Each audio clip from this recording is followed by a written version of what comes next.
തേവലക്കരയിൽ 8ാം class വിദ്യാർത്ഥി മിഥുൻ ഷോക്കേറ്റ് മരിച്ച സംഭവത്തിൽ ഗുരുതര വീഴ്ച പറ്റിയിട്ടുണ്ടെന്ന് കണ്ടെത്തൽ. സംഭവത്തിൽ DDE അന്തിമ റിപ്പോർട്ട് കൈമാറി. സുരക്ഷാ പ്രോട്ടോകോൾ ഒന്നും ഉറപ്പാക്കിയിട്ടില്ല. സംഭവത്തിൽ പ്രഥമ അധ്യാപികയുടെ വീഴ്ചയെപ്പറ്റിയും റിപ്പോർട്ടിൽ പറയുന്നു. വൈദ്യുതി ലൈൻ അപകടാവസ്ഥയിലായിട്ട് വർഷങ്ങളായെന്നാണ് റിപ്പോർട്ടിൽ പറയുന്നത്.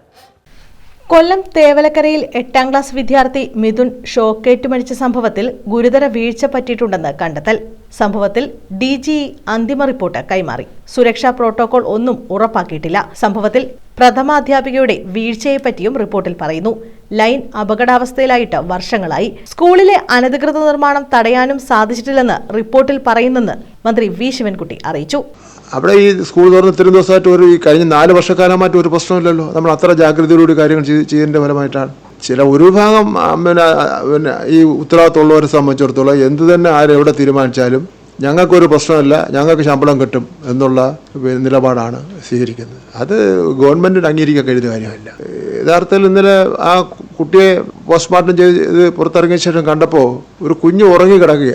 അങ്ങനെയാണ് നമുക്ക് അതിനെ കാണാൻ വേണ്ടി പറ്റുള്ളൂ. ആ നിലയിലുള്ള ഞാനും വിദ്യാഭ്യാസ ഡയറക്ടറും ഉണ്ടായിരുന്നു. ഇന്നലെ സംഭവം നടന്ന ഉടനെ തന്നെ വിദ്യാഭ്യാസ ഡയറക്ടർ സംഭവ സ്ഥലത്തേക്കും പോയി ഈ പോസ്റ്റ്മോർട്ടം നടക്കുന്ന ഹോസ്പിറ്റലിലൊക്കെ വന്ന് എല്ലാ കാര്യങ്ങളിലും മുഴുവൻ സമയം ഉണ്ടായിരുന്നു. സംഭവത്തിൽ സ്കൂളിനും KSEBിക്കും പഞ്ചായത്തിനും ഗുരുതര വീഴ്ചയാണ് സംഭവിച്ചിരിക്കുന്നത്. കാലങ്ങളായി വൈദ്യുതി ലൈൻ താഴ്ന്നു കിടന്നിട്ടും ആരും പ്രതികരിച്ചില്ല.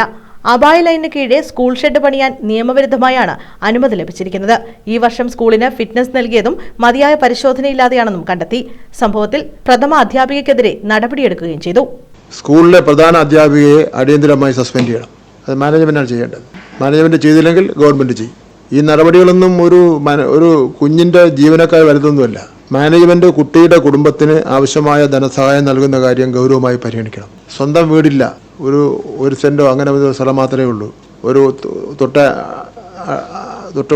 ഒരു അനിയനും കൂടെ ഉണ്ട്. അമ്മ വളരെ കഷ്ടപ്പെട്ട് കൂലിവേല ചെയ്ത് ജീവിക്കുന്ന ഒരു സ്ത്രീയാണുള്ളത്. News bureau, Chavara.